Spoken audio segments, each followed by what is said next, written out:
வணக்கம் மக்களே. இன்னைக்கு நாம எங்க வந்திருக்கோம்னா கொல்லங்குடி வெட்டுடையார் காளியம்மன் கோவிலுக்கு தான் வந்திருக்கோம். இது எங்க இருக்குன்னா சிவகங்கை மாவட்டம், காளையர்கோவில் வட்டம், அரியாக்குறிச்சி கிராமம். மதுரையிலிருந்து சிவகங்கை வழியாக தொண்டி செல்லும் தேசிய நெடுஞ்சாலையில் கொல்லங்குடி கிராமத்திற்கு தெற்கே சுமார் 2 கிலோமீட்டர் தொலைவில் வெட்டுடையார் காளி திருக்கோயில் அமைந்திருக்கிறது. இக்கோயிலில் அருளும் அம்பிகை வலது காலை மடித்து அமர்ந்து 8 கைகளுடன் காலுக்கு கீழே அசுரனை வதம் செய்த கோலத்தில் காட்சி தருகிறாள். கற்பழிப்பு, நம்பிக்கை துரோகம், வீண் பழி, அவமரியாதையால் பாதிக்கப்பட்டோர், செய்யாத தவறுக்கு தண்டனை அனுபவித்தோர், தங்களுக்கு நீதி கிடைக்க இந்த அம்பாள் சந்நிதியில் காசு வெட்டி போட்டு வழிபடுகின்றனர். மாங்கல்ய தோஷம் உள்ளவர்கள் மாங்கல்யத்தை அம்மனின் பாதத்தில் வைத்து வாங்கிச் செல்கின்றனர். வெகு நாட்களாக பிரிந்திருக்கும் உறவுகள் ஒன்று சேரும் இடமாகவும் இக்கோயில் விளங்குகிறது. இத்தகைய தனித்துவம் வாய்ந்த கோயிலுக்கு ஒரு முறை சென்று தரிசித்துவிட்டு வருவது சிறப்பாகும். இந்த கோவிலின் வரலாறு பற்றி பார்ப்போமா? வீரமங்கையான வேலு நாச்சியாரை பிரிட்டிஷ் படை துரத்தி கொண்டு வந்தது. சிவகங்கை மாவட்டம் கொல்லங்குடி அருகே இருக்கும் அரியாக்குறிச்சியில் இருக்கும் காட்டுப்பகுதிக்குள் தன்னுடைய படைகளுடன் தப்பித்து சென்று விடுகிறார் வேலு நாச்சியார். அந்த இடத்தில் 12 வயது உடையாள் என்ற சிறுமி ஆடு மேய்த்துக் கொண்டிருந்தாள். அந்த பக்கமாக பிரிட்டிஷ் படைகள் வந்தது. படை தளபதி அந்த சிறுமியை கூப்பிட்டு, "நீ வேலு நாச்சியாரை பார்த்தாயா? அவர்கள் எந்த பக்கமாக போனார்கள்?" என்று கேட்கிறார். அதற்கு அந்த சிறுமி, "நான் வேலு நாச்சியாரை பார்த்தேன்.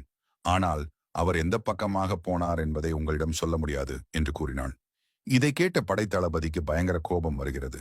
"இப்போது நீ சொல்லவில்லை என்றால் உன்னை 2 கூறாக வெட்டி போட்டு விடுவேன்" என்று கூறுகிறார்.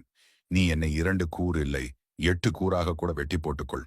ஆனால் எங்கள் நாட்டு ராணி எங்கே போனார்கள் என்று உன்னிடம் சொல்ல முடியாது" என்று கூறுகிறாள். இதை கேட்ட பிரிட்டிஷ் தளபதிக்கு கடும் கோபம் ஏற்படுகிறது. அந்த இடத்திலேயே சிறுமியான உடையாளை 2 துண்டாக வெட்டி போட்டுவிட்டு சென்று விடுகிறான்.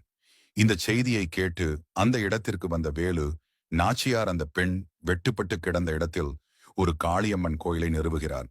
அங்கே வெட்டுடையார் காளியம்மனாக உடையாள் இன்றளவும் வணங்கப்பட்டு வருகிறாள். புராண கதைப்படி சிவன் பிட்சாடனாராகவும் மகாவிஷ்ணு மோகினியாகவும் அவதாரம் எடுத்த போது அவர்களது இணைப்பில் உருவானவர் ஐயப்பன். இவரையே மக்கள் சாஸ்தா என்றும் ஐயனார் என்றும் காவல் தெய்வமாக வழிபடுகின்றனர். முற்காலத்தில் இவ்வூரில் வசித்த ஒரு பக்தரின் கனவில் தோன்றிய ஐயனார் தனது சிலை வடிவம் ஈச்ச மரக்காடான இங்கு இருப்பதாக உணர்த்தினார். அதன்படி பக்தர் இங்கு வந்து குறிப்பிட்ட இடத்தில் தோன்றினார். ஓரிடத்தில் கோடரி வெட்டுப்பட்டு சிலை கிடைக்கப் பெற்றது. இதன் காரணமாக இவருக்கு வெட்டுடையார் ஐயனார் என்றே பெயர் ஏற்பட்டது. இவரை கருப்ப வேளார், காரிவேளார் என்ற பக்தர்கள் பூஜித்து வந்தனர். ஒரு சமயம் நள்ளிரவில் ஐயனார் சன்னதிக்கு அருகில் ஒரு ஈச்ச மரத்தடியில் பேரொளி மின்னியதைக் கண்டனர்.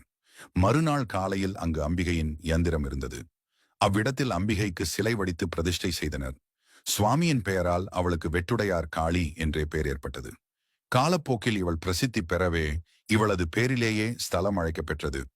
ஆரம்பத்தில் இந்த ஊரில்தான் ஐயனார் கோயில் இருந்தது. இதை ஸ்தாபித்தவர் யார் என்பது தெரியவில்லை. ஐயனாரை ஒரு குடும்பத்தினர் பூஜித்து வந்தனர். அந்த குடும்பத்தின் ஆண் வாரிசுகள் இருவர். மூத்தவர் காரிவேளார், இளையவர் கருப்ப வேளார். இருவரும் முறை போட்டு அந்த கோயிலின் பூஜையை செய்து வந்தனர்.